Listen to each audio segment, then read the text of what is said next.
Israel নিয়ে প্রশ্ন করায় মার্কিন পররাষ্ট্রমন্ত্রী অ্যান্টনি ব্লিংকেনের প্রেস কনফারেন্স থেকে দুই সাংবাদিককে বের করে দেওয়া হয়েছে। এ ঘটনায় ভুক্তভোগী দুই সাংবাদিক হলেন ম্যাক্স ব্লুমেনথাল ও স্যাম হুসেইনি।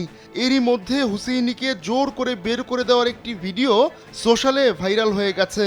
ঘটনার সূত্রপাত ব্লুমেনথালের একটি প্রশ্নকে কেন্দ্র করে। তিনি ব্লিংকেনের কথার মাঝে বলতে থাকেন, গাজায় আপনি ৩০০ সাংবাদিককে টার্গেট করে বোমা মেরেছেন। আমরা সবাই জানি মে মাসে একটি চুক্তি হয়েছিল, কিন্তু আপনি বোমার সরবরাহ বন্ধ করেননি। জায়নবাদের প্রতি প্রতিশ্রুতির কারণে কেন আপনি রুল ভিত্তিক আদেশকে ধূলিসাৎ করলেন? এরপর ব্লুমেনথালকে প্রেস কনফারেন্স থেকে বেরিয়ে যেতে বলা হয়। তবে সবচেয়ে ন্যাক্কারজনক ঘটনা ঘটে হুসেইনির সঙ্গে।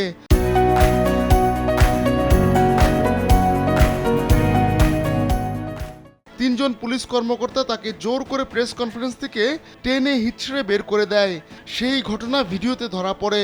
ব্লিংকেনের সংবাদ সম্মেলন থেকে এভাবে দুই সাংবাদিককে বের করে দেওয়ায় তোলপাড় শুরু হয়েছে। এ ঘটনায় কড়া প্রতিক্রিয়া দেখিয়েছে ইউরোপীয় কমিশন। গণমাধ্যমের স্বাধীনতার প্রতি তারা শুক্রবার নিজেদের অবস্থান পুনর্ব্যক্ত করে। ইউ কমিশনের মুখপাত্র আনিতা হিপ্পার নিয়মিত সংবাদ সম্মেলনে বলেন, আমরা বিশ্বাস করি সব সাংবাদিকেরই নিজের মত প্রকাশের অধিকার রয়েছে।